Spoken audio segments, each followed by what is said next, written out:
Good afternoon, Tony Dartino, doing my Live with Tony. And what I want to do today is I've met a number of people over the last week or so that are concerned about their mental fitness and what are some things that they can do to at least help strengthen their mental fitness or possibly minimize the impacts of a dementia or some form of cognitive impairment. And we mix a combination of things in this, and I get to see the Memory Institute that's being done at the YMCA here in Dr. Phillips, and had the chance to spend some time in it on Monday of this week.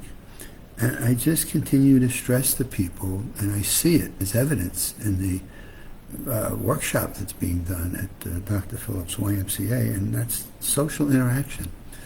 The fact that there's somebody else in your life that cares about you can talk with, have some friends, you can laugh, you can play some games, you can exercise, like we call it exercise buddies.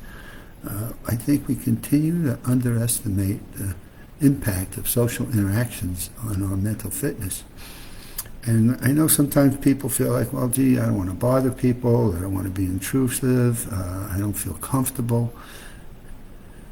And it's amazing when you meet people and you just look at them and just glance at their smile. So, for example, I met someone today at the sports fitness center here in Winter Garden, Florida today, and I stopped and said, God, you look, a gentleman walking by, I said, well, you look like you're in a happy mood today. What's going on? And he just bubbled about his work and his team and his staff and the care that he feels that he's able to give to patients in the facility. And I had no idea he was the manager, and the next thing we were doing was talking about his staff and the best caregivers there and who his team is and how blessed he is. And it just turned into a really wonderful conversation. And I just learned so much about his management, leadership, and his staff and his people. But more importantly, the interaction was just so pleasant. And told him what a great team he's got. He was just so appreciative of the fact that somebody stopped and talked with him. And I also told him if there were some things not working well, I'd also give him that feedback as well. So it isn't difficult to just glance at somebody and just judge your space, right? Call it judge your space. You're not intruding on somebody that looks like they're having a bad day, or that they're not ready to talk to you because they've got other things on their mind. And so the element of social interaction, how do we get people not to feel so lonely and lost and get the chance to talk to other people and learn? Along with that, it helps us with our stress levels. So number 2 is our stress levels. With so much going on, I've come to watch less and less news. Doesn't matter who you're voting for. There appears to be no one that's going to be the perfect candidate. It certainly ignites a level of emotion and stress in people. And rather than talk about the issues, we keep talking about the person, the people that are in the election. And regardless, it just stresses people out. And it's really challenging and difficult to have sensible conversations about who's likely to be the leader of our country. And so you can see the stress level in people as this continues to go. And so there's no news station that I want to listen to in terms of the presidential election. It's just do your own studying, do your own research on the issues, and make your own choice. But my goodness, the constant barrage of news reports and candidates and interviews and who to believe and who not to believe creates a lot of stress in our lives, which brings me to the next issue. When I get to the level of stress, number 3 is exercise. And exercise, as I keep reading in my different journals and things, it does not need to be, let's go out and run a marathon race.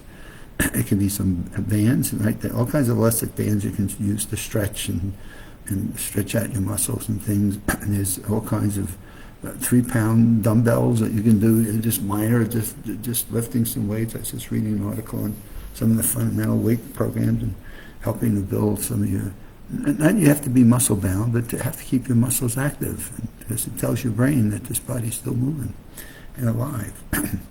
So different types of exercise are also extremely important, and we, even walking up and down steps or walking out after dinner for 5 minutes. Again, we do not have to be marathon runners. We don't have to be, bodybuilders, but just getting some movement in our body 3 or 4 times a week. How about nutrition? Item number 4, nutrition. The foods that we eat have a great impact on the chemistry of our whole body. We go from your heart, right? We think of foods we eat as it impacts our heart, but we lose a perspective on the foods we eat and their impact on our whole body, which includes, in our body, our brains. And so there's been a lot of research on what carbohydrates do and when we should eat them, what different proteins do, what the fats do in our bodies, sugars and the impacts that they have. So there's such a tremendous amount of nutritional research that is coming out on the foods we eat and the impacts that they have on our body. And on mental fitness, which is what I keep trying to keep people focused on, because there's one thing I talk to people about that worry them more than anything is I don't want to live to be 80 or 90 or 100 if in fact I can't recognize, I can't think, I can't interact with people that I love and care about or know where I am and what I'm doing. And so maintaining mental fitness, it kind of gets hidden underneath physiological things of our heart and our livers and kidneys and lungs, and our brain gets lost in all of that. But my goodness, nutritional habits make a huge difference, which then brings us to sleep. Number 5. How well are we getting our sleep? And I can't tell you how many people I talk with that know I gotta get a nice sleep, but my goodness, I'm up and I'm awake and I'm tired and I'm just dragging myself. I just am not getting enough of good sleep. And so we lose focus on what are we doing before we go to bed, what's on in our mind. And what I have learned years ago was writing down everything that's troubling you. And that's before sleep, or even if you happen to get up at 1 or 2. So there are times I'm up at 2, 3 in the morning. I will write down on a piece of paper and a pen and pencil, and I'll do a mind map and map out everything that's bothering me. I just unload my brain, or I'll write it out in sentences if I have to. It doesn't matter. Get it out of your brain. Put it on paper. Put that piece of paper down on an end table or a table somewhere, and just let yourself know, I've unloaded all these things that were keeping me awake. I know what they are, and they're on that piece of paper, and I'll see it in the morning, whatever time it is that I'm finally getting up and beginning my day. So getting a good night's rest is extremely important. And of course, what we eat, when we eat it, at what time of the night we eat it, also good. I see a lot of nutritional suggestions not to be having coffee or caffeine or things that might stimulate you, and therefore, no coffee at 8 o'clock dinner time, or no decaf or no caffeinated beverages, sodas included, after a certain time at night, because the caffeine will keep you going. And then, of course, the one that I'm mostly a part of and have worked on for years are mental challenges. Number 6. What are the mental challenges that we put ourselves through that help to strengthen our brain like a muscle in our bodies? We tend not to think of our brain like a muscle, but it is like one in that if we are exercising our brain, and they suggest exercises, crossword puzzles, dancing, ballroom dancing is one of the great aspects of it. And so the Holy Grail is, so what are exercises that help strengthen our brain? Thus, the USA Memory Championship. How do you remember people's names and faces? How do you remember a list of things that you're trying to remember, and whether you're reading paragraphs of information for a test or an exam? How do you remember numbers that may be important to you if you just happen not to look at your cell phone and you're driving away and need an address and you just need to know what the number is? How do you remember different people that you've met and their names and something about their occupation, or maybe what their phone number might be, or where they may live? So what are the mental challenges that you're putting yourself through that exercise your brain and keep it vibrant and strong and able to communicate well, able to be creative in your thinking and your suggestions on solving some of life's problems? So what are you doing to exercise your brain? And if you put all these together, we do have in the USA Memory Championship website, we have a course on the 6 key factors for brain health. We also have the Maximum Memory Mastery. But whether you take those courses or not, the important thing is science is telling us things today that we can take control over that will, in fact, make a difference in our long-term cognitive fitness.